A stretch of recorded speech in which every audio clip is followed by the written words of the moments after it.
for the Bhakti Shastri class here at ISKCON Silicon Valley. And I welcome all of you. I know few of you, or most of you. And I know Satya Sankalpa, Satvat, Akhil, Shaurav. And Prabhu, your name? Krishna. Vaishnava Toshani and Mansi Mataji. Mataji, what's your name? Jaya. Hare Krishna, welcome. So we are starting a fresh batch, or fresh semester rather. We completed the first semester of this batch. So we start with Bhagavad Gita today. We are starting with the chapter 1 of Bhagavad Gita. And I also welcome everyone who joined us online as well. I see Nidhi, Ryan, Sukomala, Shweta, Purnamasi, Vrajalata, Nidhi, Achyut, thank you for joining. And few names that I don't have the context, but thank you for joining. There is Kripati Nidhi Mataji from Malaysia. Thank you for joining, as usual. So we'll do chapter 1 today. Before we start chapter 1, I just wanted to introduce, or just to tell a little bit about the Bhakti Shastri class. For those who are joining for the very first time this semester, I welcome all of you. We are going to do Bhagavad Gita for next 2 semesters, chapters 1 through 18, and chapter 1 through 9 for the second semester, and chapters 10 through 18 in the next semester. And for those who are joining Bhakti Shastri, this is not a test of memory. This is not a test of the Sanskrit scholarship. This is not a test for how much can we remember and tell and reproduce in the test. That's all good, and we should do it. But this is also a sacred journey for us to read Srila Prabhupada's books on a regular basis. And we have, the idea would be to have a platform or a forum where we can come and we can read, we can discuss Srila Prabhupada's books from different angles. There will be homeworks, 3 homeworks. There will be exam for 70 marks. For those who wrote the exam last semester, the grading is being done. Our apologies for the delay, but it was the festival season and Vyas Puja and so many things happened. We are just recovering from that, and we will sooner than later give the results out, and thank you for your patience. So the homeworks will be 10 marks each, 3 homeworks, 30 marks, and the final exam will be for 70, and then the passing mark is 65. There will be verses for memorization, which we will also publish. And then we get verses in the exam from the list of verses. Any questions or comments before we get into the chapter 1? Haribo Alaida. Yes, Jaya.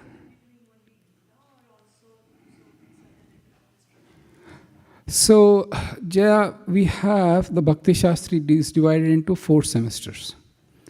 And each batch, so we started the batch, the 5th batch that we started at ISV, we completed the first semester of that, which included Nectar of Instruction and Ishopanishad. And the second semester will be the first half of Gita. The third semester will be second half of Gita. And the 4th semester will be what is the Nectar of Devotion, part 1. So, even though you did not join the previous semester, it's still okay, because we don't say you should complete in 1, 2, 3, 4 order. You can do 2, 3, 4, and then 1. But ideally, I don't recommend 3, 4, 1, and 2, because you are reading from the latter half of Gita, and you are missing what is being spoken ahead. I know some people who have done that as well, but it's not recommended, but it's not like... is that okay? Okay.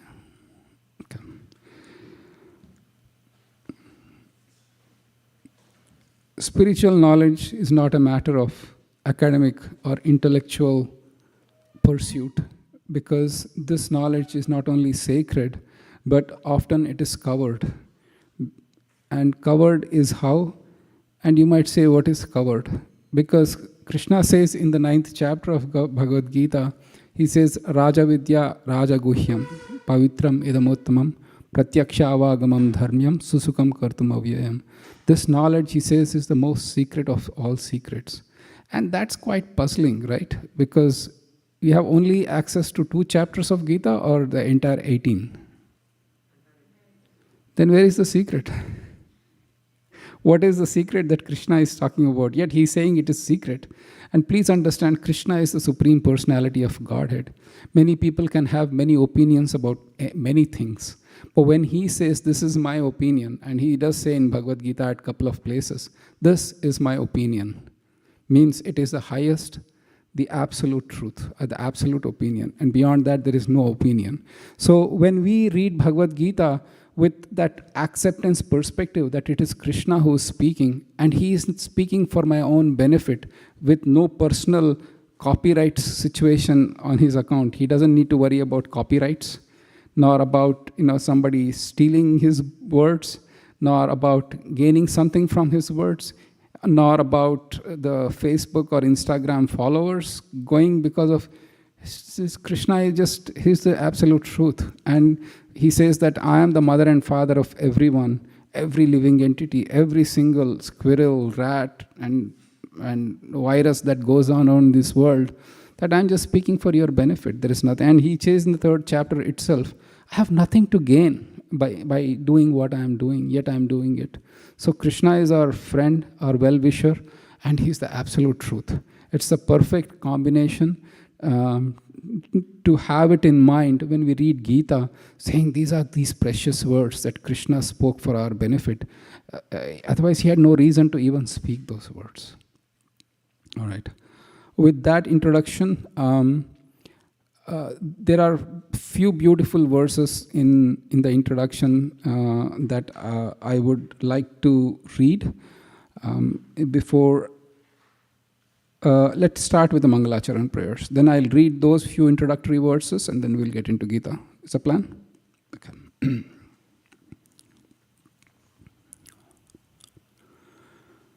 Om Ajnanatimirandasya Jnananjana Shalakaya Chakshurunmilitam Yena Tasmai Shri Guruve Namaha Shri Chaitanya Manobhishtam Stapitam Yena Bhutale Swayam Rupa Kadamahyam Dadati Swapadantikam Vandeham Shri Guroho Shri Yutapadakamalam Shri Gurun Vaishnavamscha Shri Rupam Sagrajatam Sahagana Raghunathanvitam Tvam Sajivam Sadvaitam Savadhutam Parijana Sahitam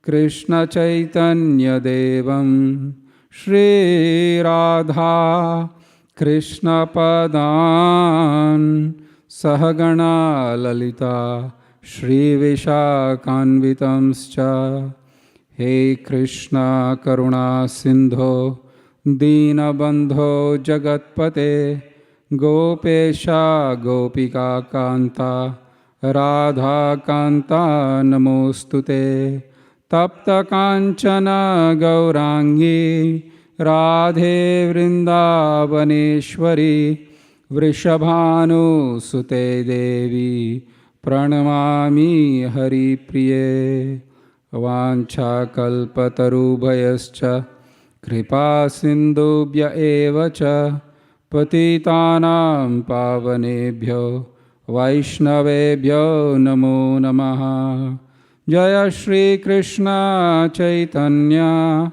Prabhu Nityananda Shri Advaita Gadadhara Srivasadi Gaura Bhakta Vrinda Hare Krishna Krishna Krishna Hare Hare Hare Rama, Hare Rama, Rama Rama, Hare Hare. Matsamo nasti papatma, naparadhi cha kaschana, parihare pilajjame, kimbruve purushottama.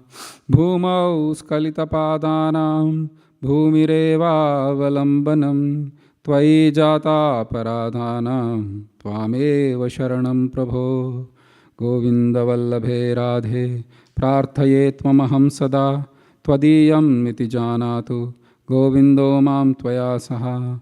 Radha radhita radhesha, radhika prana vallabha, radha ramana vande tvam, radhika prema nirjita. Kennedy, Hare Krishna, welcome.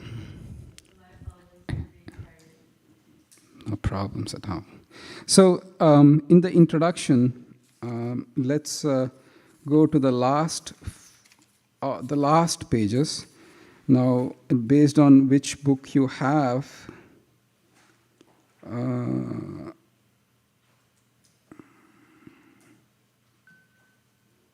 it's page 29 on my book. And there are verses. These are verses from Gita Mahatmya.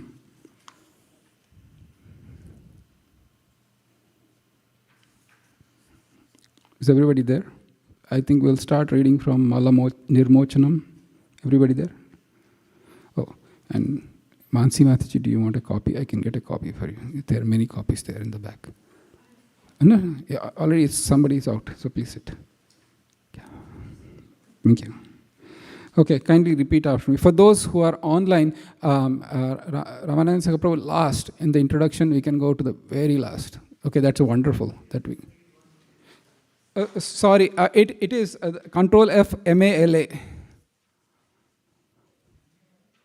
MALA. One more, please. Yes, thank you. So kindly repeat after me. Mala nirmochanam pumsam. Jalasnanam dine dine. Jalasnanam dine dine. Sakrit Gitamrita Snanam. Samsara Malanashanam. All right. I'll do the translation till you get the mics. One may cleanse himself or herself daily by taking a bath in the water. But if one takes a bath even once in the sacred Ganges water of Bhagavad Gita, for him or her, the dirt of material life is altogether vanquished. Next verse. Gita sugita kartavya. Kim anyay shastra vistarai. Ya swayam padmanabhasya. Mukha padmat vinishrishta. Because Bhagavad Gita is spoken by the Supreme Personality of Godhead, one need not read any other Vedic literature. One need only attentively and regularly hear and read Bhagavad Gita. The next verse.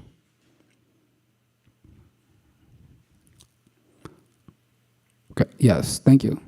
Sarvopanishado gavo.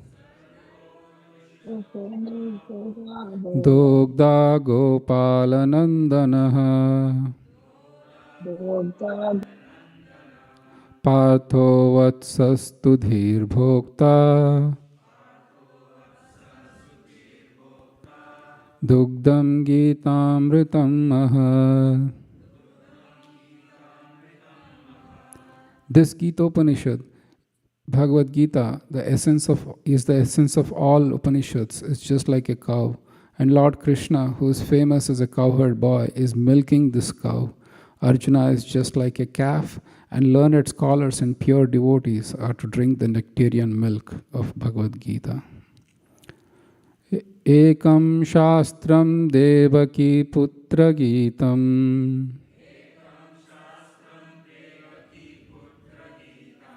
Eko devo devaki putra eva.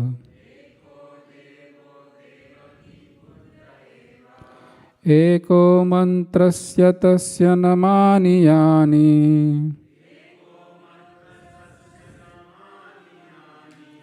Karma apyekam tasya devasya seva.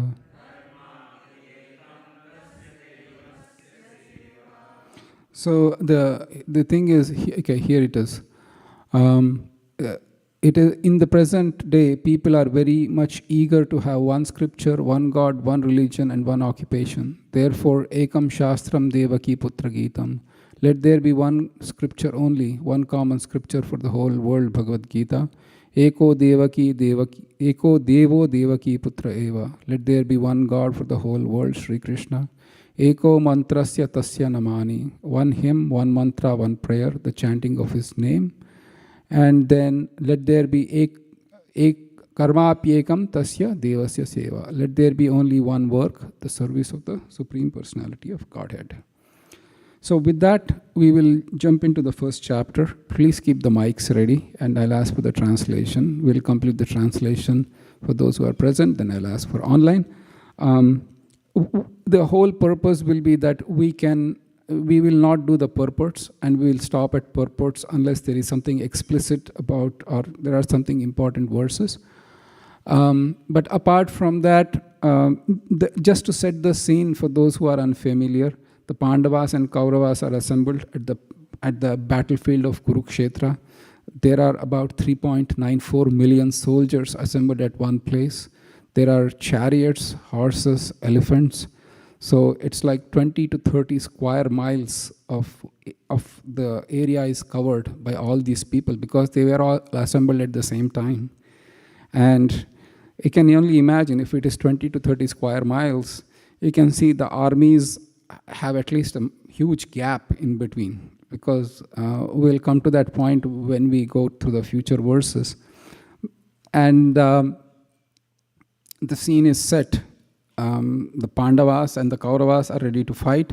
Months and even years of planning had come to this point. The Pandavas were trying to gather the armies to fight on their behalf. So did the Kauravas. And the Kauravas had 11 divisions of army, and the Pandavas had 7. So now the scene was set, everybody was ready, the fight was about to begin. But Dhritarashtra, he was little concerned. And then the famous Bhagavad Gita actually starts off with his concern or question. So kindly repeat after me.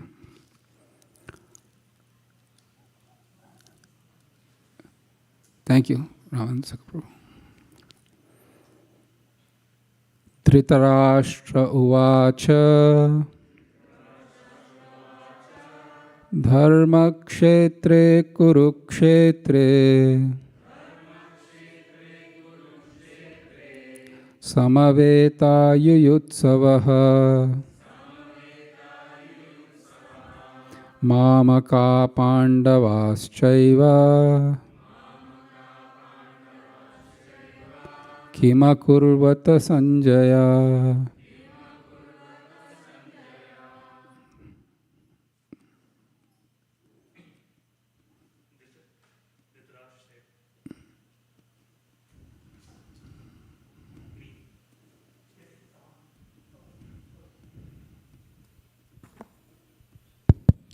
Dhritarashtra said, O Sanjaya, after my sons and the sons of Pandu assembled in the place of pilgrimage at Kurukshetra, desiring to fight, what did they do? So Srila Prabhupada's purport is beautiful. We will not open that right now. But the few points that he makes is that Sanjaya, Dhritarashtra was just the king of the Kurus or the Pandavas, everybody. But then he is like, my sons and the sons of Pandu clearly showed his mentality or partiality. And he was fearful of the place of pilgrimage because the Pandavas were righteous, and he was hoping that the Pandavas will give up the fight. And we can go into a lot of stories, but I will really want to complete this chapter. I'll hope we'll have time for stories in the end. So he was very doubtful what will happen, and that's for he asked his secretary, who was Sanjaya. Okay. Next text too. Sanjaya uvacha drishtva tu pandavanikam vyudam duryodhanastada acharyam upasangamya raja vachanam abravir. Satvat. And then it can go Akhil and then Mansi Mataji. It can go like that. Translation. Sanjaya said, O king, after looking over the army arranged in military formation by the sons of Pandu, King Duryodhana went to his teacher and spoke the following words. Thank you. Text 3. Pashyaitam Pandu Putranam Acharya Mahatim Chamum Vyudham Drupada Putrena Tava Shishena Dhimata.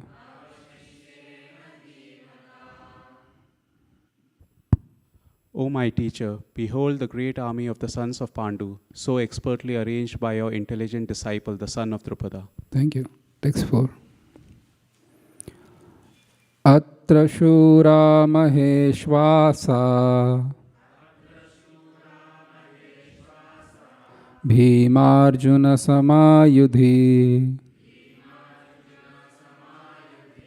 Yuyudhano Viratascha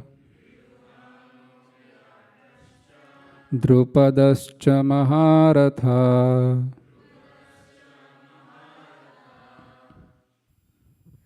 Here, in this army, are many heroic bowmen equal in fighting to Bhim and Arjun, great fighters like Yuyudhana, Virat, and Drupad. Thank you. Text 5. Drishtaketus Chekitanaha Kashirajascha Viryavan Purujit Kunti Bhojascha Shaibyascha Narapungavaha.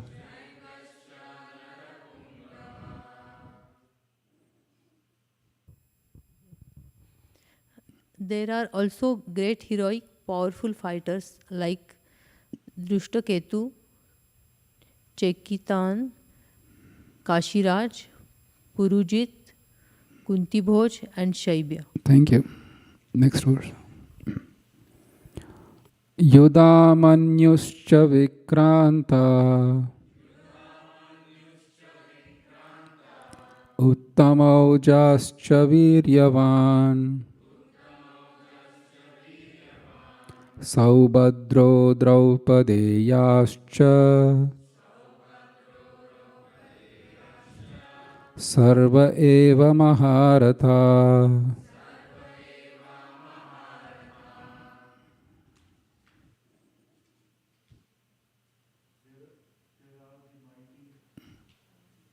You have to keep it to your mouth like this.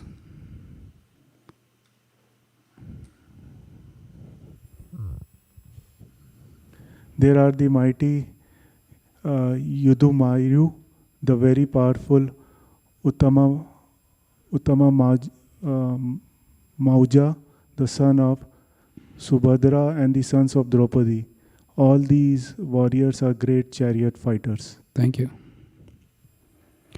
So, just a quick of story or summary of what's happened so far. Dhritarashtra, when he asked this question, Then Sanjaya replies that your own son Duryodhana, he went to his teacher who was Dronacharya, and he told him, like, look at the military formation of the army of the Pandavas, and they are arranged by the expert warrior who is the son of Drupada. Now, Dronacharya and Drupada, there is a big long story, but we won't get into it. They had a rivalry, sort of. And then it culminated in the fact that Drupada got a son who would be capable of killing Dronacharya. And that son was Drishtadyumna. And Drishtadyumna actually went to Dronacharya. He said, please teach me the arts. It's just like somebody comes to your home, I'm going to rob and kill you, and you are saying, here is the knife. But Dronacharya was a very liberal teacher. He knew very well that Drishtadyumna was born to kill him, but he did not hesitate to impart the military knowledge to him. And Duryodhana is subtly saying to his own teacher, look at your mistake. You are so liberal that you are actually giving knowledge to the person who is destined to kill you. And now please be careful. Subtly he is hinting like that. And then he lists all the warriors that were on the side of the Pandavas. So far that's what. Now he's saying, I've told you everything about the opposition. Now let me tell you the members about my team. Next verse. Asmakam tu vishishtaye tan niboda dvijottama nayaka mama sainyasya samjnartam tan bravimite.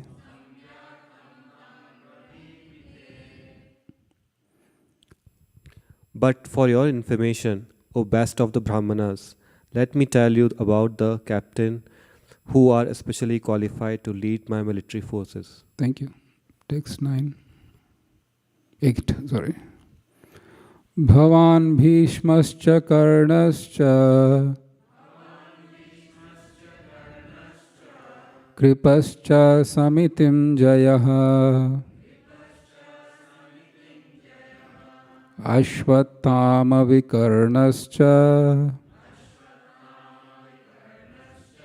saumadattistataiva cha.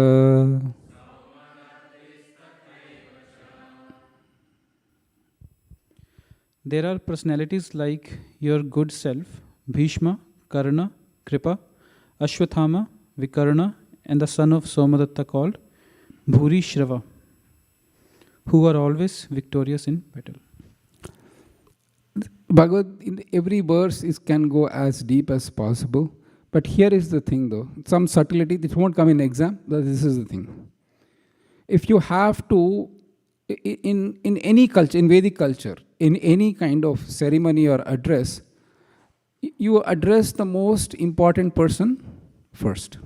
I mean, if you see in the modern politician, if there is the president of, for example, if the president of United States comes to California and then he has to address, then he will start off the address to the governor of California, and then he'll start, yes or yes. But here, he says, Bhavan bhishmascha karnascha. He says, there are personalities like yourself, but who is elder amongst those? But why did he say you first, Dronacharya? Huh? To say, actually, he'll be doing the opposite of satisfying his ego. Because Bhishma, remember, is his commander-in-chief. He has to keep Bhishma in good terms. Here is Duryodhana's thinking. He said that both Dronacharya and Bhishma are equally powerful. In fact, Bhishma is much more elder in age, elder in stature. In fact, he is the one who hired Dronacharya, literally speaking. That's a whole story about it, but we won't get into it. If I start telling the stories, we'll not do any 2 verses. We'll complete Bhakti Shastri in 7 years. I think that's not the desired outcome. So, this was Duryodhana's thinking. He said, it's better to tell Dronacharya's name first because he's a Brahmana. If I tell the name of a Brahmana first, the Kshatriya who is Bhishma will not feel bad. Therefore he says Bhavan Bhishmascha Karnascha, not Bhishmascha Bhavan Karnascha. You see the point? This won't come in exam, by the way, don't worry. So just subtleties. Each verse of Gita is so deep in meaning that, when we learn through the previous acharyas, we get so much information. Text 9. Anye cha bahava shura madarte tyakta jivita nana shastra praharanaha sarve yuddha visharada.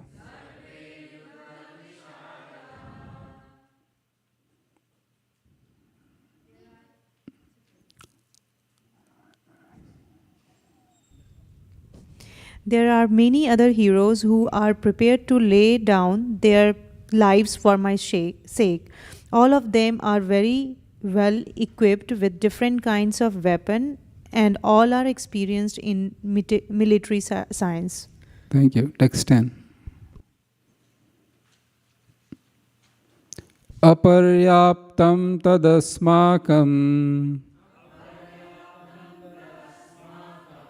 bhalam bhishma birakshitam paryaptam tvidamitesham balam bhima birakshitam.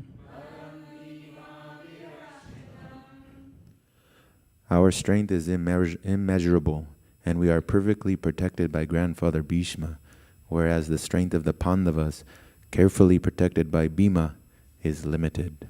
Because he's comparing the numbers. As I said earlier, he has 11 divisions and Pandavas has 7.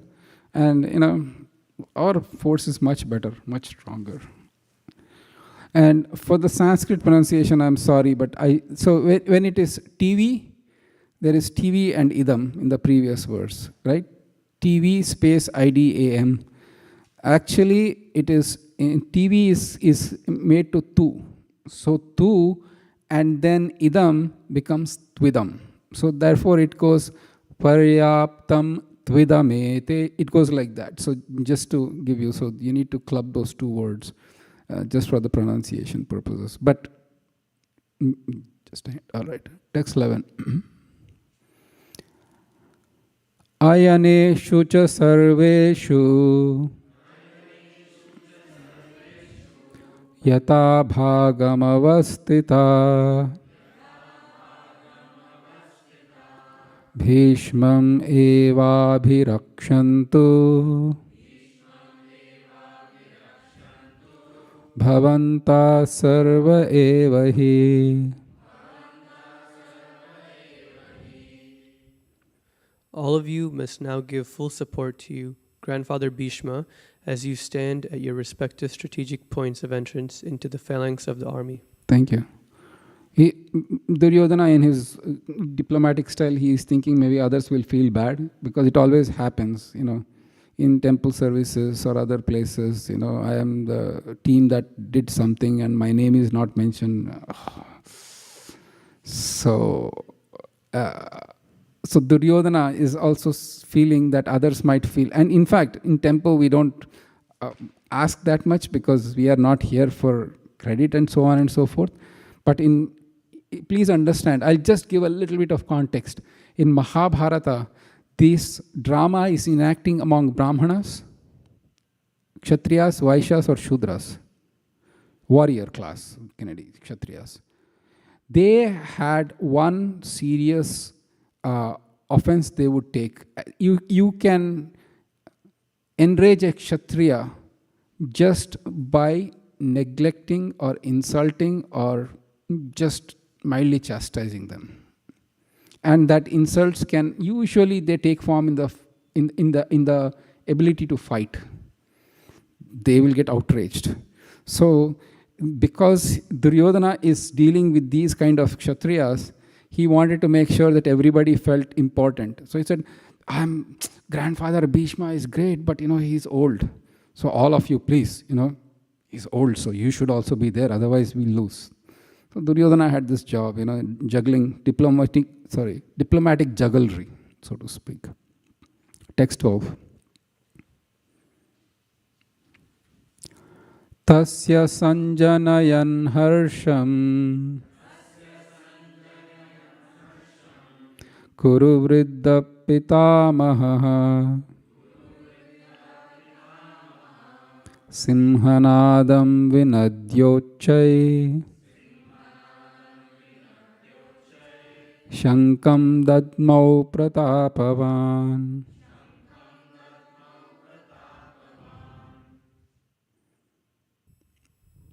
Then Bhishma, the great valiant grandsire of the Kuru dynasty, the grandfather of the fighters, blew his conch shell very loudly, making a sound like the roar of a lion, giving Duryodhana joy.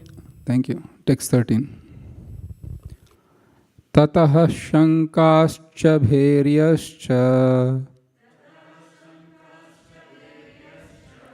panavanaka gomukha sahasaivabhya hanyanta sashabdastumulo bhavat.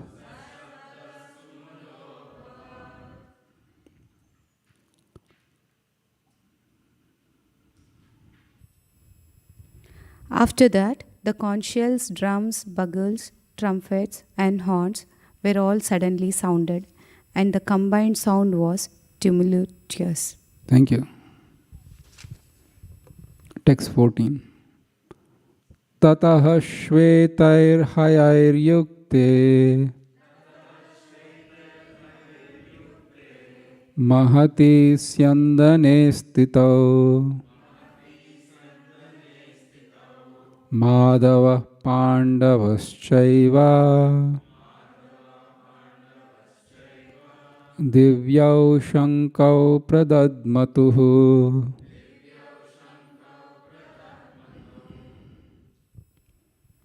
On the other side, both Lord Krishna and Arjuna, stationed on a great chariot drawn by white horses, sounded their transcendental conch shells. Thank you. Text 15. Panchajanyam Hrishikesham. Sorry, thank you. Panchajanyam Hrishikesho Devadattam Dhananjayaha Poundram Dadmau Mahashankam Bhima Karma Vrikodaraha.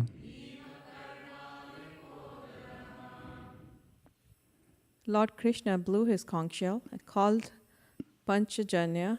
Arjuna blew his, the Devadatta, and Bhima, the ferocious eater and performer of Herculean tasks, blew his terrific conch shell called Pondra. Thank you. I'll take a 3-minute detour to tell a story, because it is mentioned Bhima is a voracious eater and performer of Herculean tasks. There was an incident in Mahabharata where the Pandavas were burnt or purportedly, allegedly died in a forest fire. But luckily they escaped. Again, a long story, don't want to get into it. And they came to a village called Ekachakra, where they were disguised as Brahmanas, and they were living in the house of a Brahmana. And, the hosts were very nice, genial people. And the brothers were living quite happily in their house. One day, Kunti hears the Brahmana's youngest daughter sobbing. She was crying intensely. And of course, Kunti was the mighty Pandavas were guests in their home, nevertheless incognito. But their hearts went out to the host. We are taking shelter of them. They have some trouble. So Kunti sends Bhima to find out what's going on. Or some son, I don't remember. And it's mentioned that there's a terrible Rakshasa named Hidamba. No, what is the name? Anybody remember? Bakasura, thank you. There was a Rakshasa named Bakasura. He would be living in the nearby forest. And every week, or every month, I don't remember the frequency, the family, and he would indiscriminately attack the village and eat anybody anybody they would please. So they had a truce, once a month, I believe. We will collect huge cartload of foodstuff. And then one person in the village is going to drive that cart and bring it to you. And this Bakasura would eat everything that was there in the cart and the driver. And so every household, one member, they would be lost every month. And the turn was of this family. And they were all fighting, no, I will go and I will drive, no, I will drive, and so on and so forth. And then Bhima overhears and Kunti says, don't worry, my son will drive. Oh, no, your son will be eaten by the Rakshasa. It's okay, my son can take care of himself. And then Bhima says he drives, he volunteers. So the appointed day comes, there is a huge cart, big cart, this size cart. And Bhima is deputed to drive. Meanwhile, please understand, when the Pandavas were living as Brahmanas, they would go house to house begging for alms. They would collect huge pile of alms. Now at that time, Mother Kunti was there, Yudhishthir, Bhima, Arjuna, Nakul and Sahadev. How many? 6. Whatever was collected was divided into half. That whole half was given to Bhima. And the rest half was shared by 5, including, so that was Bhima's eating quantity. So he got, and you know what was the worst part? That was barely enough for Bhima. Today he had a cartload of food that he could take to this Bakasura.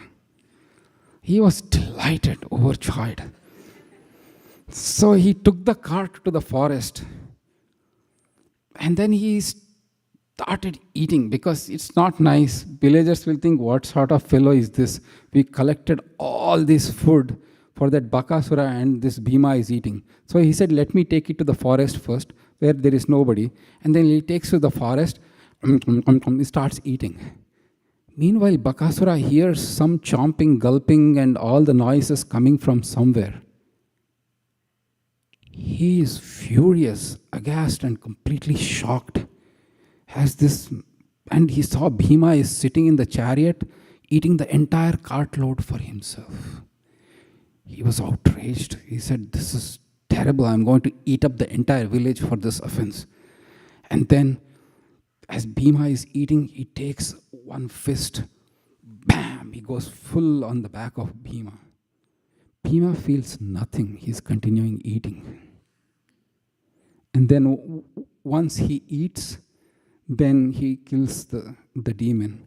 But you say voracious eater, and amongst foodies amongst those of us, even though prasadam foodies, but never there's foodies, will think, oh, we can eat.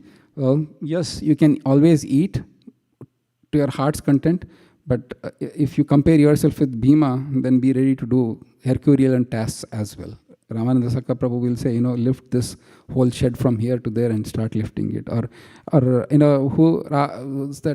Kripa Prabhu will come and say, hey, this car is in the parking lot, lift the car and put it out on the street. Joking. So, anyways, let's continue. 16 to 18.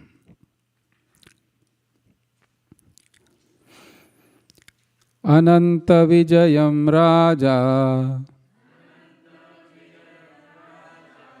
Kunti Putro Yudhishthiraha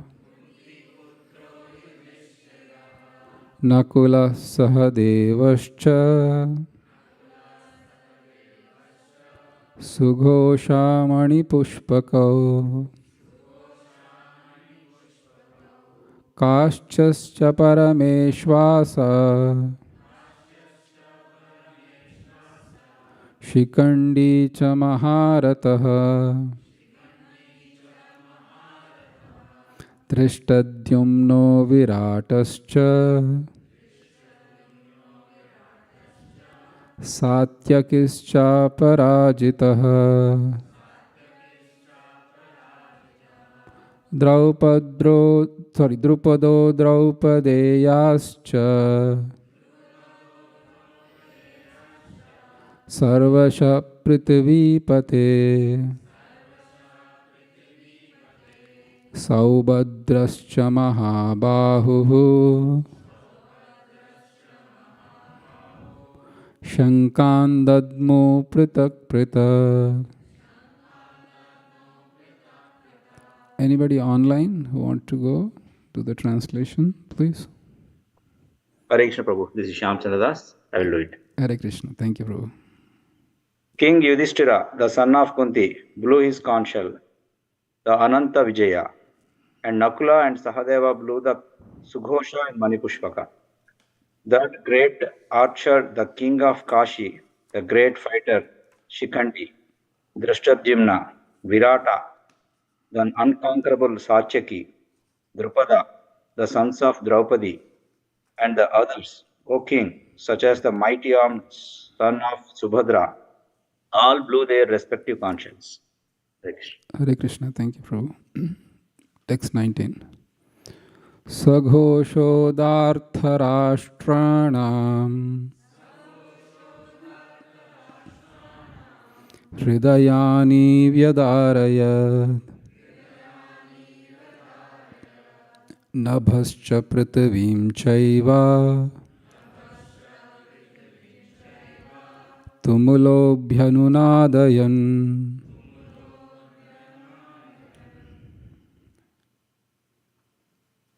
Online, anybody? I can read. Shweta. All right, Shweta, and then whoever was the next in line, you can read the next verse, please. I can't see the names, so forgive me. The blowing of these different conch shells became uproarious, and thus, vibrating both in the sky and on the earth, it shattered the hearts of the sons of Dhritarashtra. Thank you. Text 20. Atavyavastitan drishtva Dhartarashtran kapidvajaha Pravritte shastra sampate Dhanur udyamya pandavaha Hrishikesham tadavakyam Idam aha mahipate.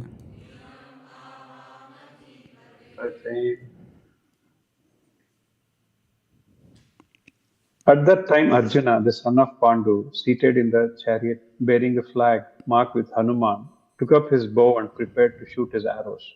O king, after looking at the sons of Dhritarashtra drawn in military array, Arjuna then spoke to Lord Krishna these words. Thank you. Arjuna uvacha Senayor ubhayor madhye Ratam stapayamechyuta Yavad etan niriksheham Yoddukaman avastitan Kairmaya saha yoddhavyam Asmin rana samudyame. online? Hare Krishna Prabhu. Haribol, yes. Mataji, whoever reads online, if you can just tell your name and read, that will be great. Thank you. Hare Krishna, this is Gita Amrita Prabhuji. Hey, Gita Amrita, Hare Krishna. Hare Arjuna said, O infallible one, please draw my chariot between the two armies so that I may see those present here who desire to fight and with whom I must contend in this great trial of arms. Thank you. Text 23.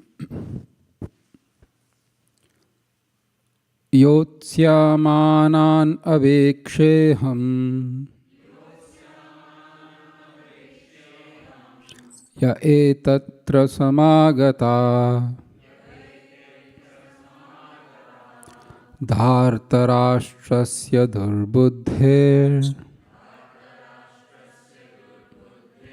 yuddhe priya chikirshavah. Hare Krishna Prabhuji, this is Nidhi. Hare Krishna. Let me see those who have come here to fight, wishing to please the evil-minded sons of Dhritarashtra. Thank you. Text 24. Sanjaya uvacha eva mukto hrishikesho gudakeshena bharata senayor ubhayor madhye stapayitva rathottamam.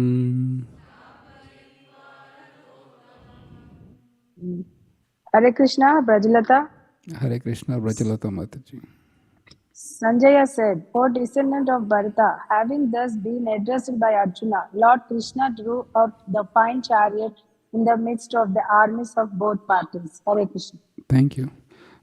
Just a quick recap of what's happened so far. So the scene is being set. Bhishma, he realized that when Duryodhana said, these are my members of my party who are ready to lay down their lives, you've spoken your own astrological forecast, because all of you are going to lay down your lives in the battlefield of Kurukshetra. And Bhishma, he thought, my grandson Duryodhana is a little depressed, so he blew his conch shell and he gave some joy. Okay, you know what, there is something going on. And then seeing that, everybody blew their conch shell. Just a quick question, because I know it's afternoon time and it can be a little, and the weather is also such that, I don't want to get into the fill in the blanks. So, what was the name of the conch shell of King Yudhishthir? It starts with a A. Ananta Vijay. Thank you. It's Ananta Vijay. Thank you. Is that Nidhi? Yes, Prabhuji. Hare Krishna. Thank you, Nidhi. Ananta Vijay. And what was Bhima's? Poundra. Poundra. Perfect. Okay. Poundra. And what is Krishna's? Panchajanya. Excellent. Beautiful. Thank you. All right. So, good. You passed the test. We can continue. If there was no sound, then anyways. And then after the blowing of conch shells, it is mentioned that Arjuna asks Krishna, O infallible one, O Achyuta, please take the chariot in between both the armies so that I can see who have come here to fight. It's always, it's a, and you remember when I said 3.94 million soldiers over 20 to 30 square miles of area was occupied for this. Now driving the chariot in between both the armies makes sense, yes or yes? Because the roads must be huge and there must be a gap to go. One of the things it is mentioned, the first name of Krishna that comes in Gita is spoken by Arjuna, and it is Achyuta. Now the name Achyuta means that one who is, so Achyuta means is fallible. is prone to committing mistakes, is prone to imperfections, and is prone to wrong decisions and wrong thinking. Achyuta means he's perfect, he's infallible, he's not prone to making mistakes like us. Because that standard has to be set. Otherwise, people will say, oh, Krishna spoke Bhagavad Gita, but he's imperfect like us, so who knows? So no, it is the authoritative standard, it is Achyuta. So the word Achyuta is at the very beginning told because Krishna is infallible. His words are infallible, his activities are infallible. Shall I tell you something more infallible about Krishna? He never fails to reciprocate the love and service of his devotees. In this world, people do so many things for others. People do so many things for friends, for family, for employer, for society, for whatever. Over a period of time, nobody seemed to remember so much. Yes or yes? I mean, there is always a sense of unsatisfaction or dissatisfaction with that kind of service. As a duty, we do it, don't get me wrong, but there is always that dissatisfaction. But it is mentioned Krishna never fails to reciprocate the love of his devotees. That's why he is called Achyuta. Nice? All right. Let's continue a few more. We have 43 verses because the scene is set right now. The main action is now about to begin where Arjuna's words are going to be told to Krishna and what is the content of those words and why he is telling and so on and so forth. So, everybody good? Do you need a break for 5 minutes? Stretch, go. We don't have punching bags, right? Somebody wants me. It is a nectar, Prabhuji. We can continue. All right. Unless anyone wants. No, we can continue because I'm asking for the devotees here. Online you can stretch, you can walk and everything, but I'm more concerned here. All good? You need a break? 2 minutes? All good. Okay. Text 25. Bhishma Drona Pramukataha Sarvesham cha Mahikshitam Vacha Partha Pashaitan Samavetan Kuruniti. Hare Krishna Prabhuji, this is Ryan. Very well, Ryan. In the presence of Bhishma, Drona, and all the other chieftains of the world, the Lord said, "Just behold, Partha, all the Kurus assembled here." Thank you. Tatra pashyat stitan Partha Pitrin ata pitamahan Acharyan matulan bhratrin Putran pautran sakhims tata Shvashuran suhrudaschaiva Senayor ubhayorapi.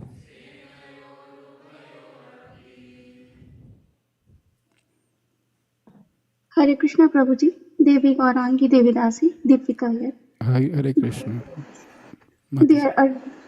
There Arjuna could see within the midst of the armies of both parties his fathers, grandfathers, teachers, maternal uncles, brothers, sons, grandsons, friends, and also his fathers-in-law and well-wishers.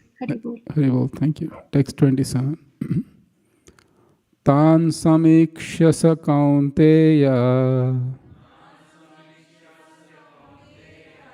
Sarvan bandhun avastitan Kripaya paraya vishto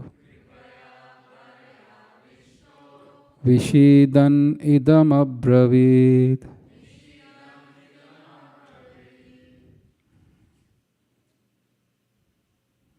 Hare Krishna, Kripatita here. Hari Val Kripatita Mataji.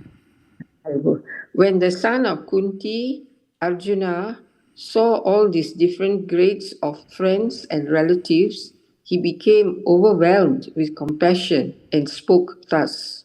Thank you. Haribol. Haribol. So this is the scene. From here, it's a pivotal moment in the first chapter where we hear Arjuna's concerns and lamentations. Now, when he asked Krishna to drive the chariot in between both the armies, and he saw who were there that he had to fight with. He had his teachers like Dronacharya and Kripacharya, grandfather like Bhishma. Then we had fathers-in-laws and brothers-in-laws and nephews. They are just his own relatives. And he saw all of them ready to fight. And it was not like Xbox or Wii or whatever is the games that come these days. You have an avatar, I have an avatar, we fight, and then whoever wins kills each other, and then we have a pizza party and then go home. It was a life on to death. Either I'm killed by that particular person or I have to kill them. And they happen to be my own relatives. And let's see what Arjuna's reaction is to such situation. Arjuna uvacha drishtvaimam svajanam Krishna yuyutsum samupastitam sidanti mama gatrani mukam cha parishushati.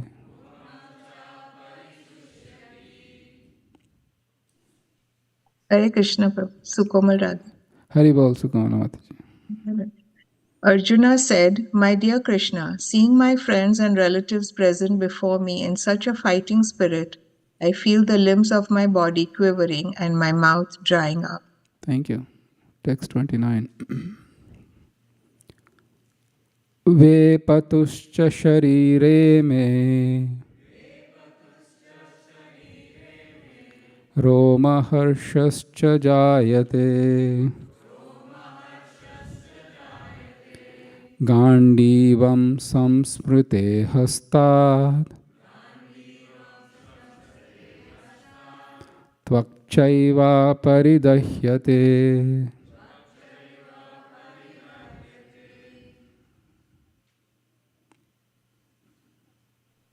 Hare Krishna Prabhuji, Malti. Hare Krishna Malti Mataji. My whole body is trembling, my hair is standing on end, my bow Gandheva is slipping from my hand and my skin is burning. Thank you. Hare Krishna. Text 30. Na cha shaknyomyavastatum Brahmati vacha me manaha Nimittani cha pashyami Viparitani Keshava.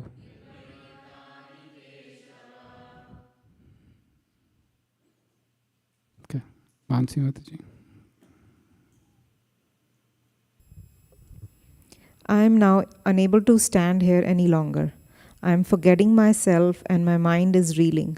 I see only causes of misfortune. O Krishna, killer of the Keshi demon. Thank you. So verses 28 through 30 give the first reason why Arjuna does not want to fight. That is compassion for his relatives. He's like, really, they are my friends. They are my relatives. Why should I kill them? So that's the first reason, which is the compassion for his relatives. Next, let's move on.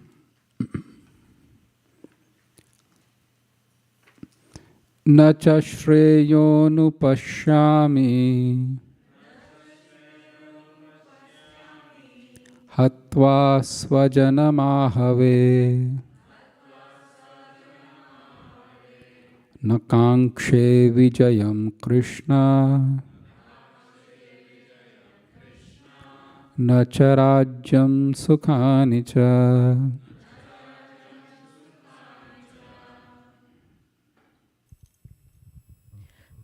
I do not see how any good can come from killing my own kinsmen in this battle. Nor can I, my dear Krishna, desire any subsequent victory, kingdom, or happiness. Thank you. Kim no rajyena govinda Kim bhoger jivitena va Esham arte kankshitam no Rajyam bhoga sukhani cha Ta imeva stita yuddhe Pranam styaktva dhanani cha Acharya pitara putras Tataiva cha pitamaha Matula shvashura pautra Shyala sambandhinastata Etan nahantum ichhami Gnatopi madhusudhana Apitrailokya rajyasya Heto kim numahi krite Nihatya dharta rashtranaha Ka priti syad janardana. All right. Okay. Hare Krishna. This is Priyanka. I can go next. Okay. Okay, Math. You didn't get a chance to read, Priyanka? No, not yet, Prabhuji. Okay, nice. Go for it, please. O Govinda, of what avail to us are a kingdom, happiness, or even life itself, when all those for whom we may desire them are now arrayed on this battlefield? O Madhusudan, when teachers, fathers, sons, grandfathers, maternal uncles, father-in-law, grandsons, brother-in-law, and other relatives are ready to give up their lives and properties, and are standing before me, why should I wish to kill them, even though they might otherwise kill me? O maintainer of all living entities, I am not prepared to fight with them even in exchange for the three worlds, let alone this earth. What pleasure will we derive from killing the sons of Dhritarashtra? So here, Krishna, Arjuna's second reason of fighting is his own personal enjoyment. I'll give a simple example. And sometimes, okay, this example is applicable and sometimes it's not, but we will, bear with me. I'll pick on someone. I think I can pick on Satya Sankalpa because he's not married yet. Yeah, let's do that. Assume that, he was married, right? And he was, why forget marriage, unmarried. So somebody tells Satya Sankalpa, look, I will put $20 million in your bank account. Not only that, you get an entire island for yourself. Not only that, you can have a free credit card. You can order unlimitedly anything you want. And it will be shipped to your island, wherever. But they'll say there is only one condition. There is nobody else on the island except you. No other human being. Initially, Satya Sankalpa will be like, that's a good proposition, let me go. 1 week into island, he will say, thank you very much, here is your $20 million, I'm going back. One of the most harshest forms of punishment in the prison system has been the solitary confinement, where for 23 hours a day, you have no human interaction. On one hand, we hate the family or the society or the place where we live sometimes. But on the other hand, without them, you feel like you are lost. Yes or yes? So this same thing was going on Arjuna's mind. If I kill all of them, what's the point? I can get an island with $20 million, but if I'm roaming by myself or just few of them, where is the enjoyment? Where is the sense of personal enjoyment? And that was Arjuna's second reason why he said that I will not fight. But please understand one point.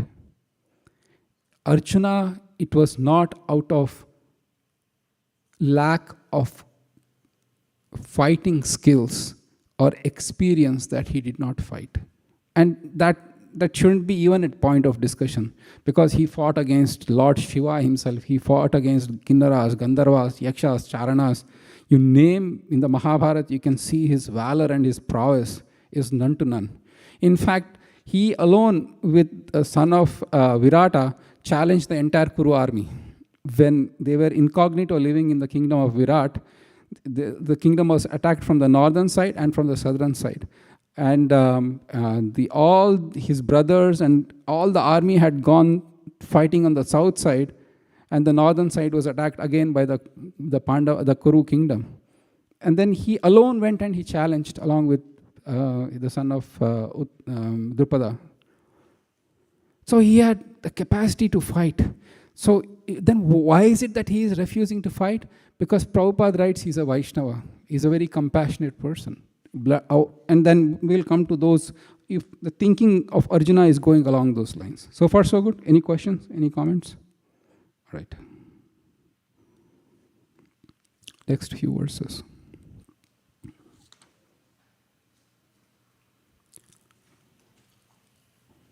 Papam evashrayed asman hatvaitan atatainaha tasmannarhavayam hantum dhartarashtran svabandhavan tarashtran sabha swajanam hi katam hatva Sukhinasyama Madhava. Right. Okay. Yeah.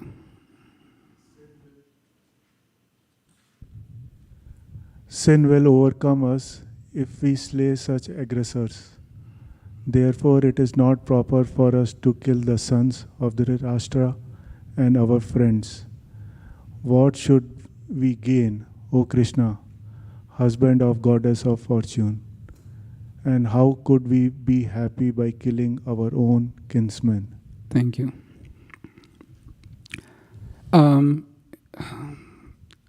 I think, Ramanand Sakha Prabhu, if I can ask you to click on the purport for the 36 to 38, please. Thank you.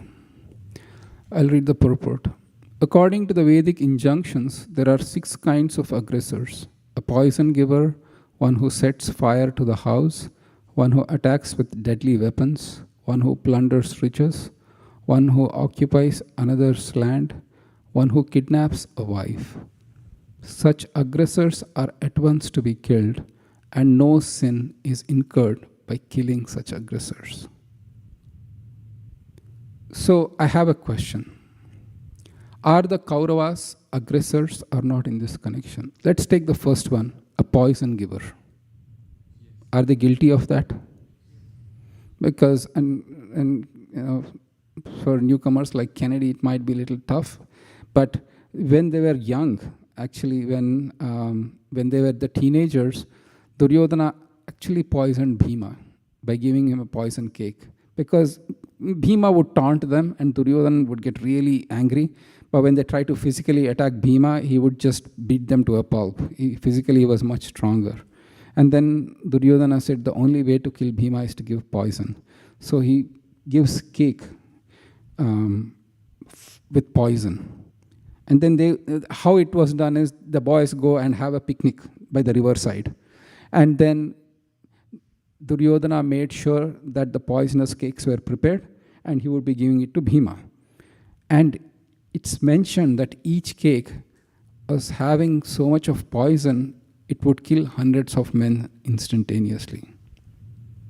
And Duryodhana was like, this has to be sure shot, because if you construct a bridge and the capacity has to be at least 5 times the load, we make sure it is 10 times because of it's a bridge. So Duryodhana was saying that at least it should kill 100 people. Make sure one shot Duryodhana, Bhima should die. Bhima is given that poisonous cake and Bhima eats it. And Duryodhana is waiting. Nothing happens to Bhima. Like, as I said, he's a voracious eater. Cartload, no problem. He ate the second cake. Nothing happened. Duryodhana for a minute, is there something wrong? Did they put some, didn't even put poison, or it looks... After eating quite few cakes like that, Bhima doesn't even he doesn't die. He becomes unconscious. Because even though he ingested so much of poison, and then they tie his hands and legs and throw him into the river so that he dies. But then it's a other story that he goes to the Nagaloka and then, he's revived. That's a whole other story. One who sets fire to the house. We know the story of how, the Lakshagraha or the house of lac. Yes, thank you, Mata. Yes, thank you. One who attacks with deadly weapons, that also happened. One who plunders riches, that also happened, gambling match. One who occupies another land, again, true. One who kidnaps one's wife, Jayadratha was responsible for kidnapping Draupadi. So, I have a question. And such aggressors are to be killed at, and there is tremendous harm or no harm when you kill such aggressors. So they are guilty on 6 counts and there is no harm in killing. Then why is Arjuna saying sin will overcome us if we kill them? Am I making my question clear? Maybe Arjuna forgot. Maybe his mind was not in the right place. Because they are his relatives. But then, that is the case, Prabhu. Never make that dangerous statement. I'm the son of the police chief. I can murder anybody and get away with it. Yeah, that's not Prabhuji, Hare Krishna. Yes. I think, I don't remember the exact name. It is based on the Shastra, Artha Shastra, and there's something else he's compared. Okay, thank you, Math. Yes, 20 points to you. So, this killing of aggressors and no harm happens according to the Artha Shastra. According to the Dharma Shastra, if those aggressors are your superiors, then you should not kill them. Because by killing them, you will incur sin. So far, so good. And then, when these shastras contradict, the higher shastra wins. So Artha Shastra is for the material purposes, Dharma Shastra is more of righteousness. So that is higher. So Arjuna's, you can see he was called a Maharatha because he was expert both in Shastra and Shastra.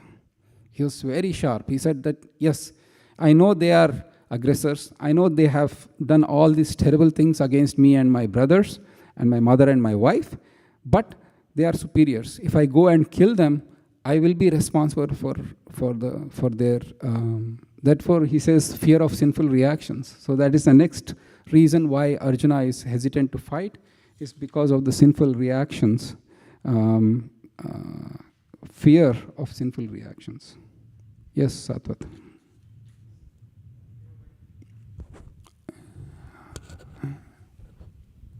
Hare Krishna, Prabhu.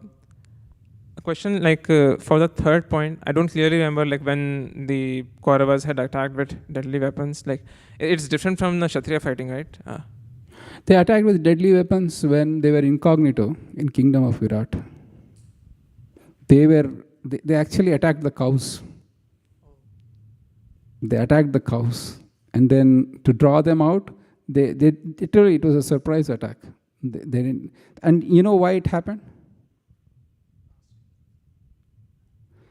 Okay. So the terms of gambling match was that the Pandavas would go to forest for dash number of years.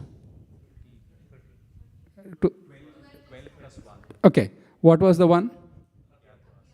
Means incognito. They would be disguised in a way. So I don't know, you are familiar or not, Kennedy. A little bit. Okay. So the Kauravas knew that the Pandavas, the Dhritarashtra divided the kingdom into half and half. And he gave the barren, useless land to Pandavas. And for his own sons, he gave the best prime plot. But by Krishna's grace, the Kauravas developed their kingdom into such wonderful, opulent, and most richest kingdom that Duryodhana started envying the kingdom. And he knew outright fight and declaring a war and trying to capture them would be impossible. So he invites them to a gambling match. It's an unfair, rigged, fixed gambling match, and they lose. And the terms of the gambling match was that you go to the forest for 12 years. And for 1 year, you will be disguised and incognito. If we catch you, if you are discovered, then you are going to repeat it. So the goal was keep on discovering them and deny them of their kingdom.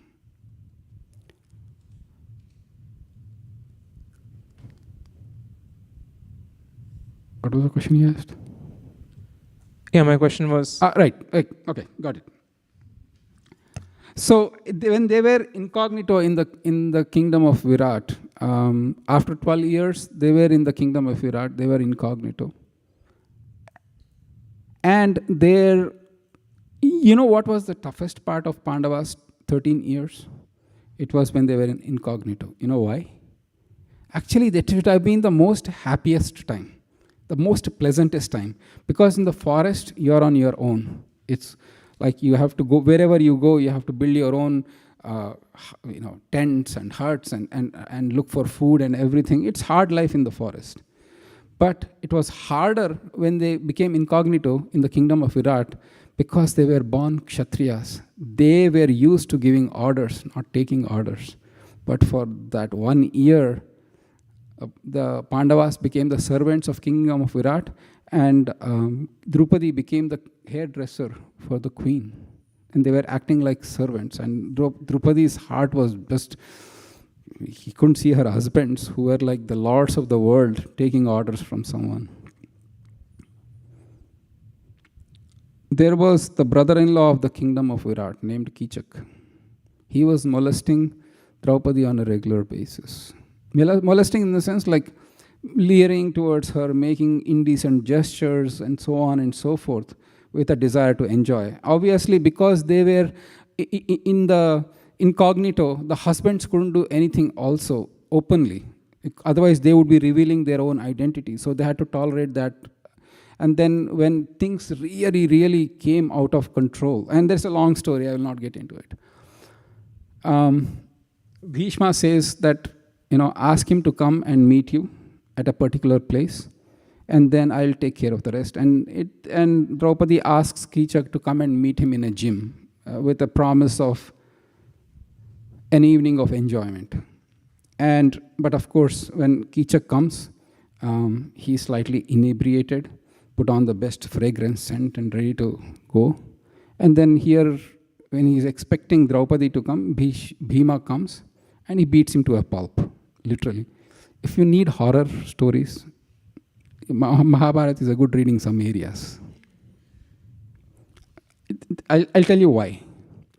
When Bhima was done with Kichak, there was no arms, no legs, and no head of Kichak. You know where they had gone? They had been pushed into the body. So, as I said, don't look, we have plenty of, all the rasas are there in our scriptures.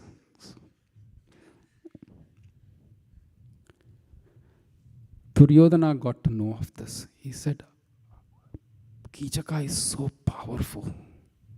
Nobody can, and the way he was just crumpled into a ball, it's impossible for any person to do except for Bhima.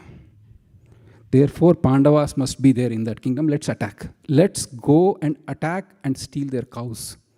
With deadly weapons, they attacked the cows. And then they attacked the kingdom and they said, we'll do it. There was no warning, nothing. So that's where, is okay? Okay, bro, makes sense. Okay, thank you. All right, 2:30. Any other questions? So this is the third reason why Arjuna refused, the fear of sinful reactions.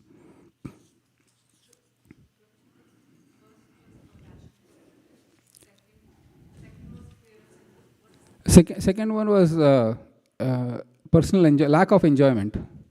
I mean, what will I do with the kingdom when I kill everybody?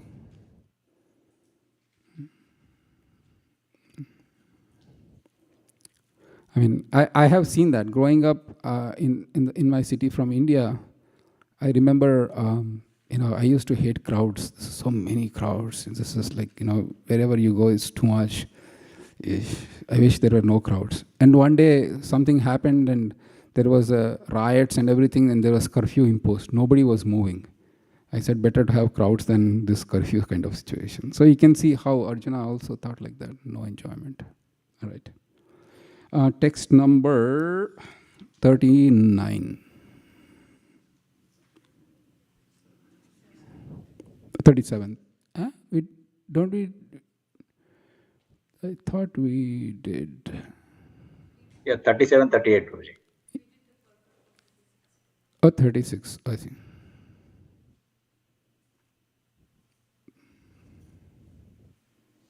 All right. 37? Yes, sorry, my bad, 37.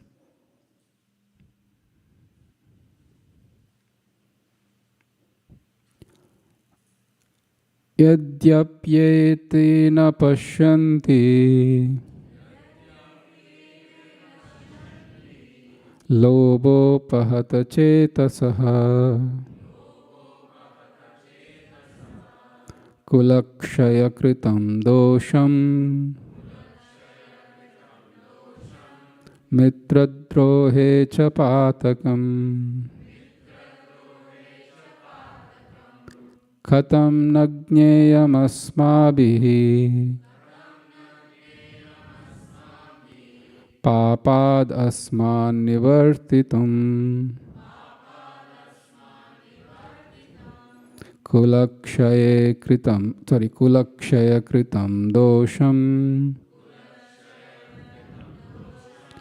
prapashyadbhir janardana.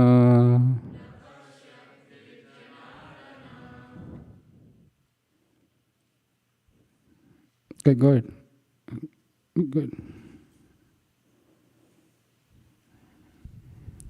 O Janardana, although these men, their hearts overtaken by greed, see no fault in killing one's family or quarreling with friends, why should we, who can see the crime in destroying a family, engage in these acts of sin?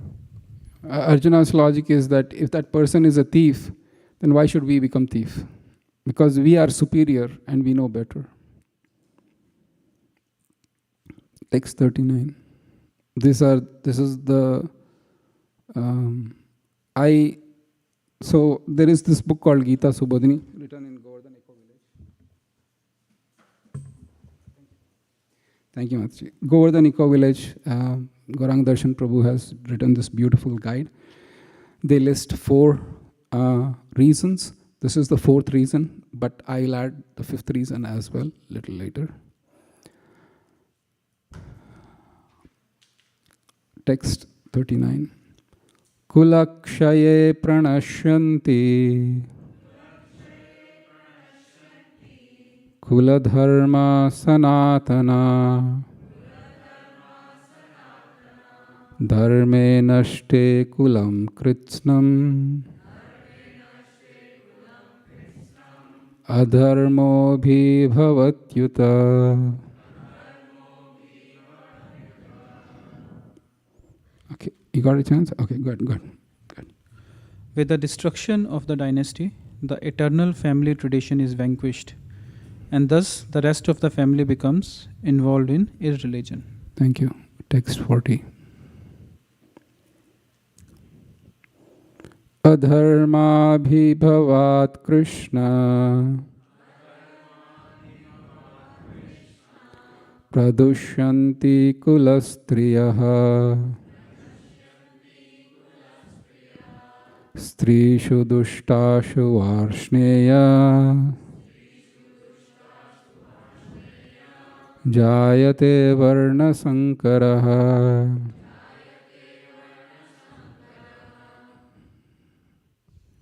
When irreligion is prominent in the family, O Krishna, the women of the family becomes polluted, and from the degradation of womanhood, a descendant of Vrishni comes unwanted progeny. Thank you. Text 41. Sankaro narakayaiva kulagnanam kulasya cha patanti pitaro hyesham lupta pindo dadakriyaha.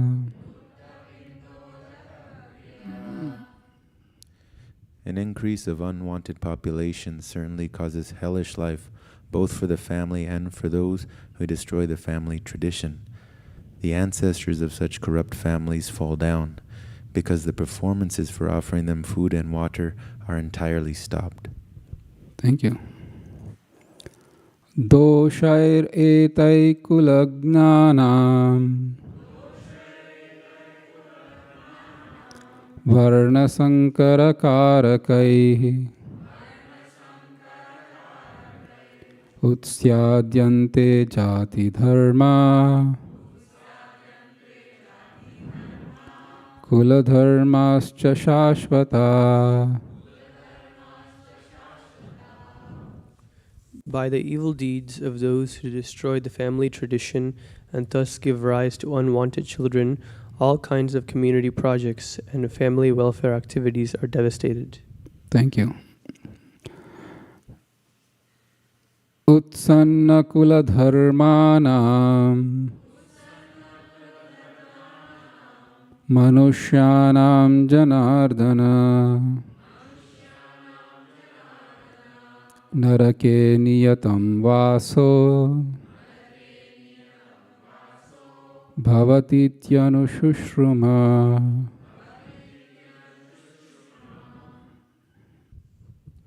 O Krishna, maintainer of the people, I have heard by disciplic succession that those whose family traditions are destroyed dwell always in hell. Thank you. So this is the fourth reason why Arjuna does not want to fight. Destruction of the social order. He feels that because in those days, in the Mahabharata war, there were only men on the battlefield. And if all these men were killed, then there would be no protectors for women and children back home. And because of that, there could be unscrupulous elements. Mind you, only Kshatriyas were on the battlefield. The Brahmanas, Vaishyas, and Shudras were still not a part of this battlefield. And there could be every chance that there could be exploitation of women that could lead to unwanted progeny. In the modern times, the social divisions are not as sharp, so it would, and we are seeing how every day we are reading about wars. 2 years ago we had one war. Now this year, a few months ago or 1 month ago, few weeks, another war broke out, and there is large-scale pandemics, unusual weather patterns, shortage of food, inflation. There is a serious topsy-turvy in the world, and nobody will say the world is really peaceful and I'm completely at peace with this world. And part of that, that's happening. Can this be reversed? Probably not, but that's the whole purpose of Gita, is to kind of prepare us in a world that can be a little challenging, so to speak.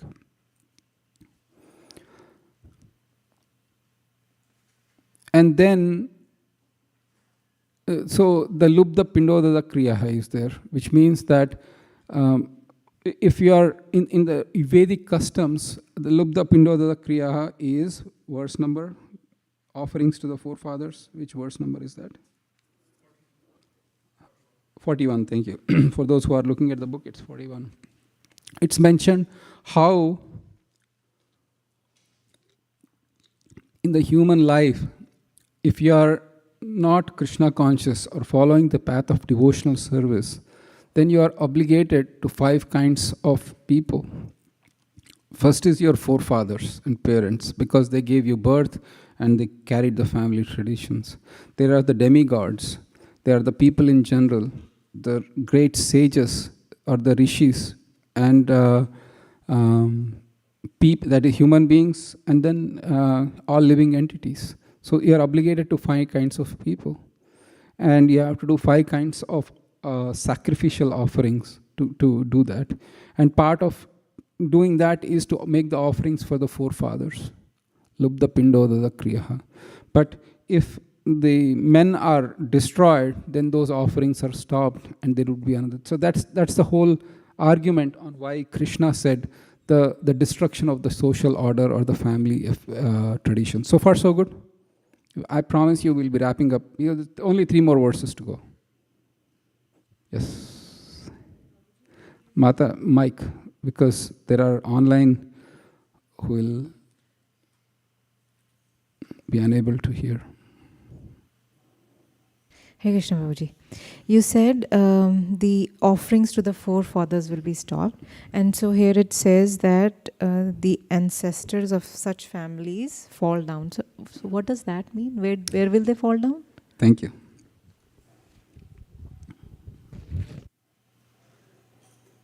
I will keep it very brief, but it's nevertheless pretty fascinating.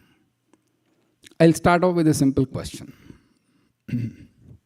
And some person asked me this question. He said, after death, I heard there is suffering. I said, yes. Suffering means I'll experience pain. I said, yes. But I am leaving my body here. My body is either cremated or burnt. Where is the question of pain?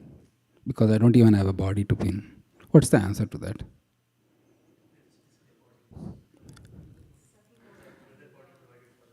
Another body provided that, subtle body. Yeah, subtle body, yeah. Yeah. Actually, that's a physical body is provided, and I'll tell you how. As soon as the soul leaves the body, there is a 10-day Shraddha or a 13-day Shraddha period where the offerings is used to build the body that is used for traveling to Yamaloka. And part of that is you have to cross few places. There are 16 cities you have to cross, a couple of rivers you have to cross.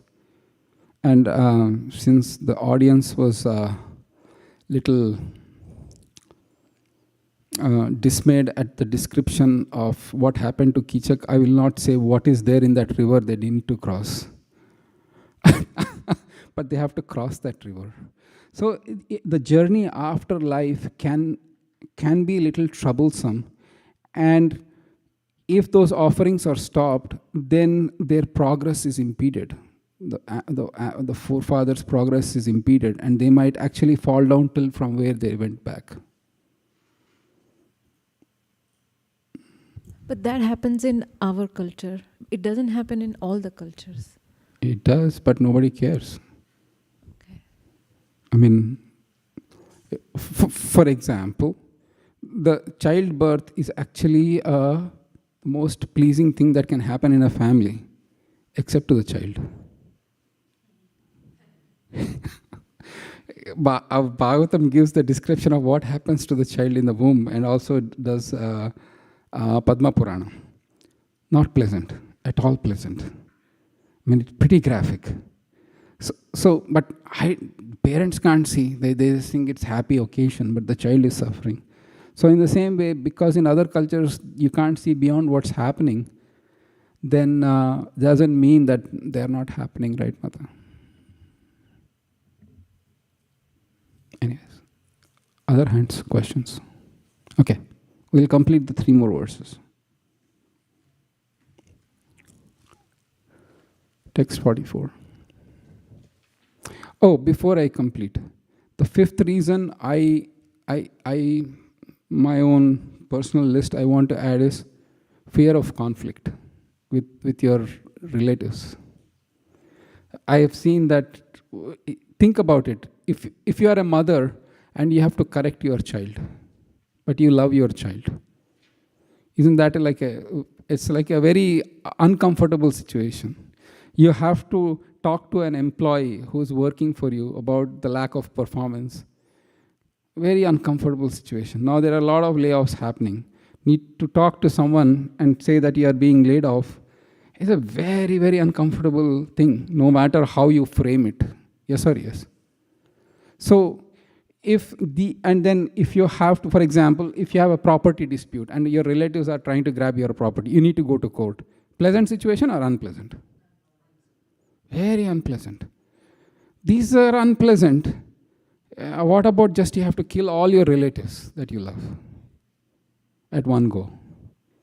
So that fear of conflict, of killing loved ones, or fear of killing loved ones is something that Arjuna had, he wanted to avoid this conflict. It's like, Okay, let's do 44, 45, and 46. Aho batamahat papam kartum yavasitavayam yadrajya sukhalobhena hantum swajana mudyata.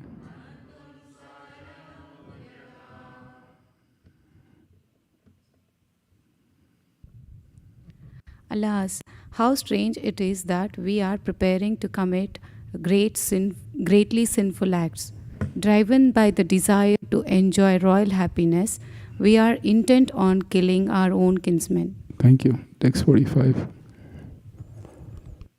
Yadimam apratikaram ashastram shastrapanayah Dhartarashtrarane hanyos tanme kshemataram bhavet. Better for me if the sons of Dhritarashtra, weapons in hand, were to kill me unarmed and unresisting on the battlefield. Thank you. Text 46. Sanjaya uvacha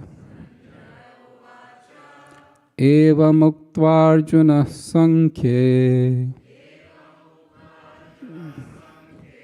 ratopasta upavishat visrujya sasharam chapam shoka samvigna manasaha. Sanjaya said, Arjuna, having thus spoken on the battlefield, cast aside his bow and arrows and sat down on the chariot, his mind overwhelmed with grief. Thank you. So, Srila Prabhupada, our founder Acharya, he took so much pain to translate books. He took a great risk actually to come to US. Because he was happily settled in Vrindavan. He didn't have to worry about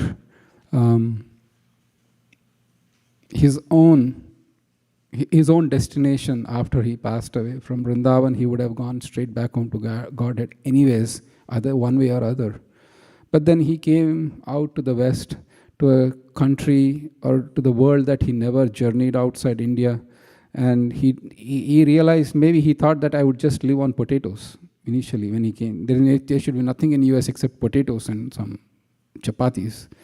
But then he came, he started this worldwide movement, and he initiated about 5,000 disciples. He traveled the globe 14 times. The temple and the management. One temple management is a big thing, but to manage so many temples and disciples who were really young, inexperienced, and he had to really guide them. It was full-time job just to do what he was doing. But one thing he meticulously gave us was his books. that he took time every day to translate and to give us these beautiful purports. So the least we can do is to kind of read his purports carefully. The Bhakti Shastri course has been designed in such a way that if you can read just 15 minutes, so we did the calculation, it is about 2.5 verses. You take the verse and purport, 2.5 verses per day should be enough to cover the Bhagavad Gita. We are not here to test your memory power or the knowledge of Sanskrit roots or the meters in which you pronounce the mantras.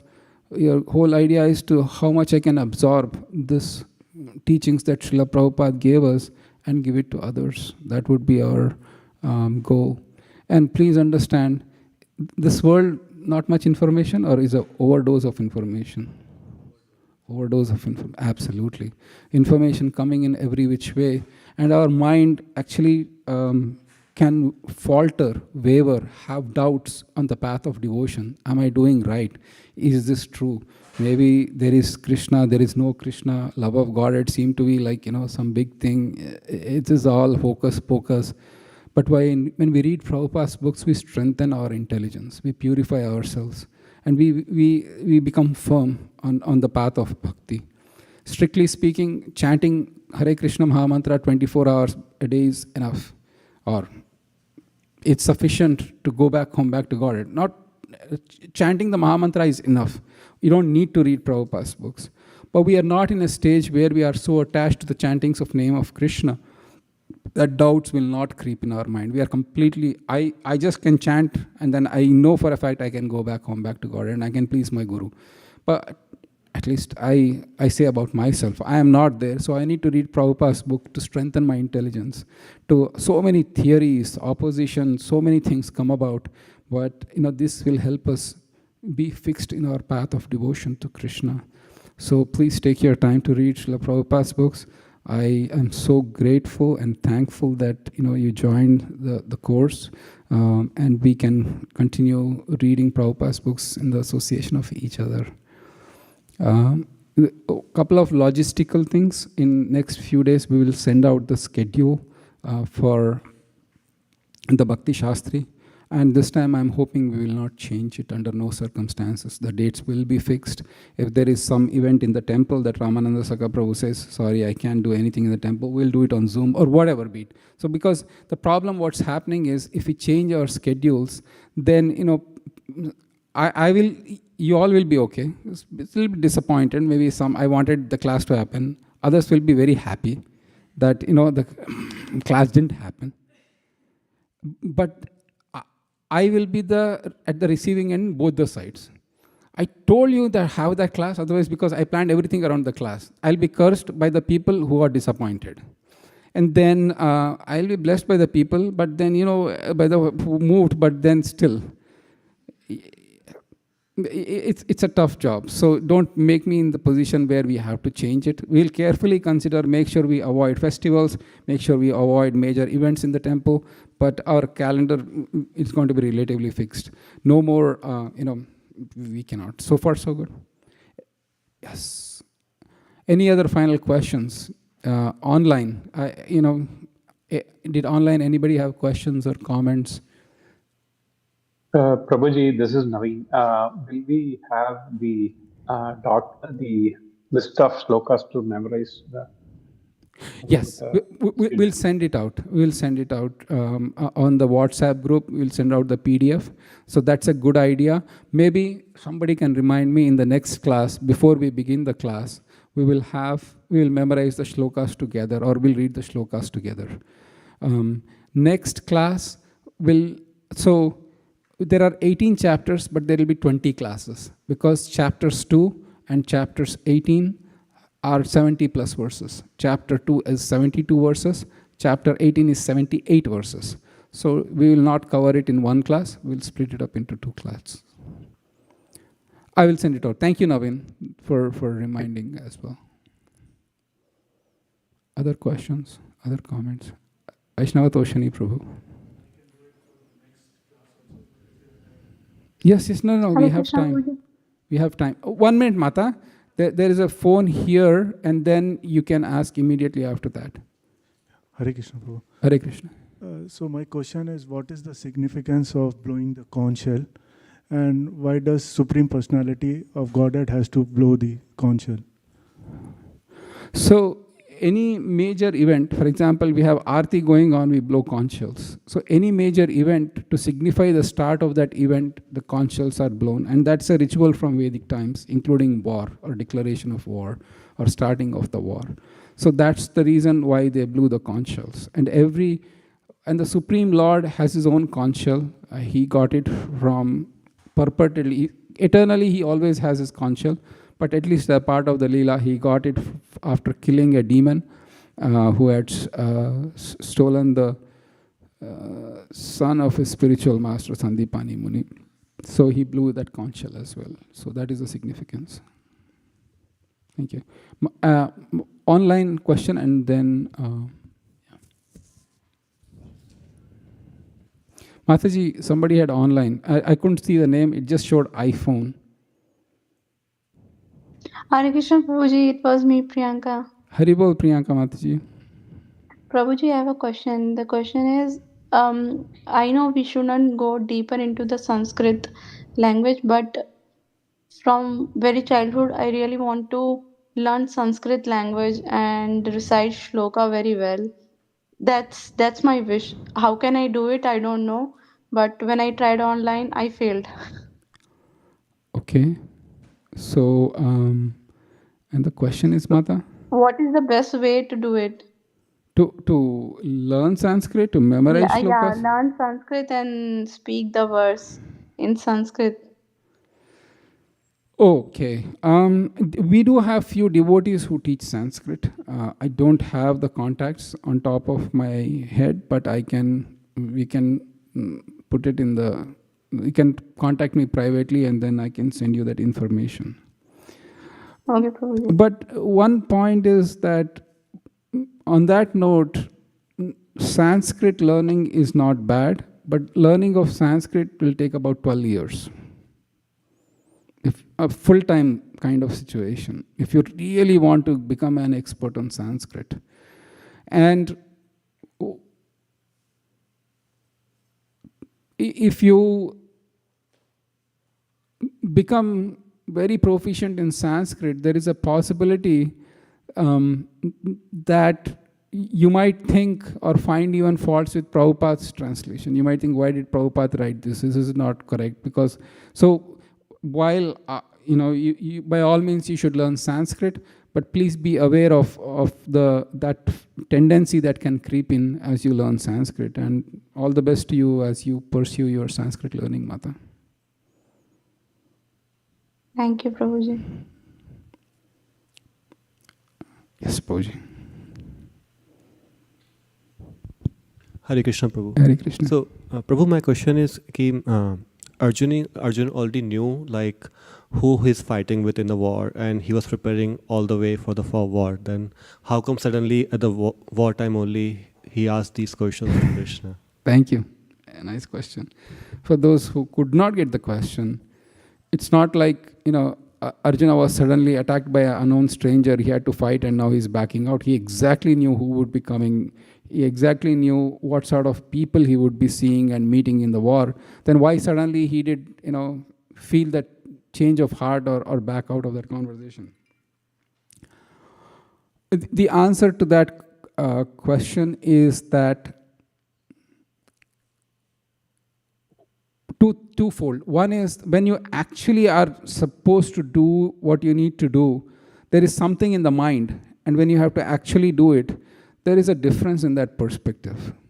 I'll give a simple example. Online, you look at something, oh my God, so nice. And when you actually see in person, it's like... So there is that perception or the gap between actually, having in mind and doing. That is the superficial reason. But the more deeper reason is our acharyas say that Krishna, and then to side with your argument, Arjuna is an incarnation of Nara. Nara Narayana have reincarnated Arjuna.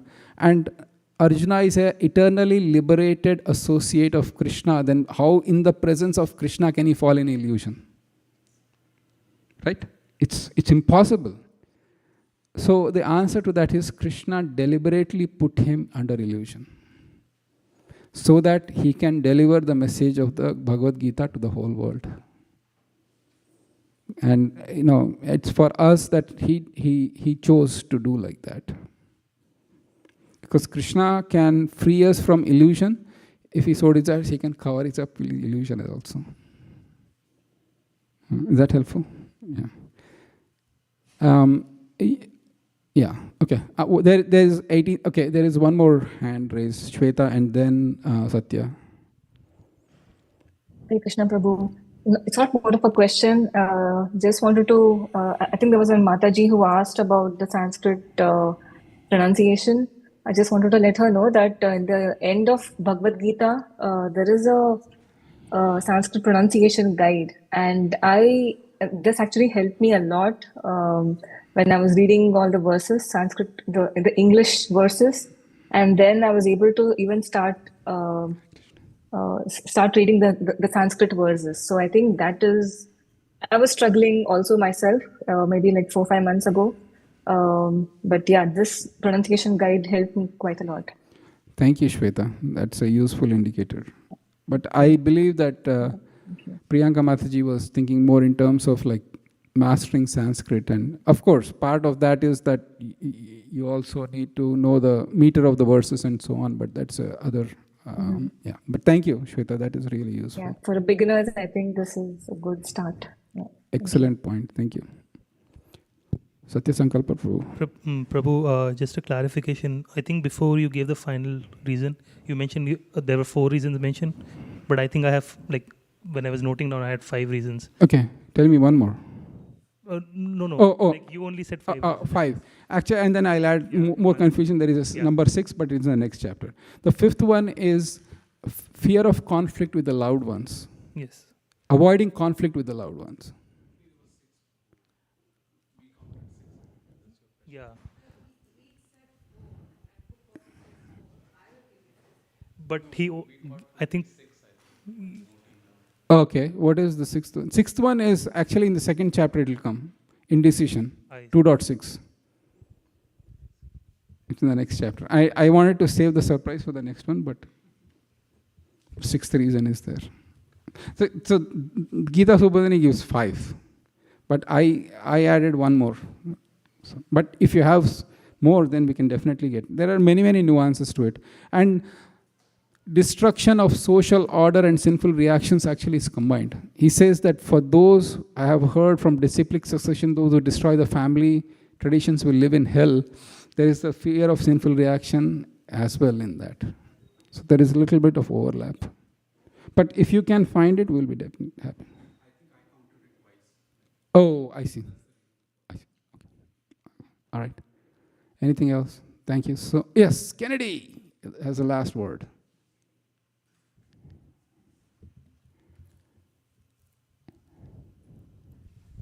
Hare Krishna Prabhu, thank you so much for this class.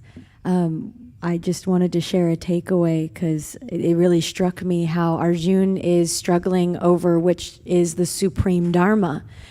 And so it's Sanatan Dharma versus everything that the mind wants to cling to and attach to. And so it's amazing that Krishna set this entire event up and set the scene in one chapter just to help Arjuna repeatedly come to the conclusion that it's Sanatan Dharma. Thank you. Thank you. All right. If there is nothing else, the next class, November 5th, I will let you know. I won't make any promises because this is the holiday schedule. We might have 1 or max 2 classes, and then come New Year, then we'll start the other classes. Because don't worry on disrupting your holiday schedule, because we will not have too many classes. May have, before the year ends, maybe 1 or 2 more classes at the max, and then in the new year we'll have the schedule completely planned out. Is that okay? All right. Thank you so much. Vancha kalpatarubhyascha kripa sindhu.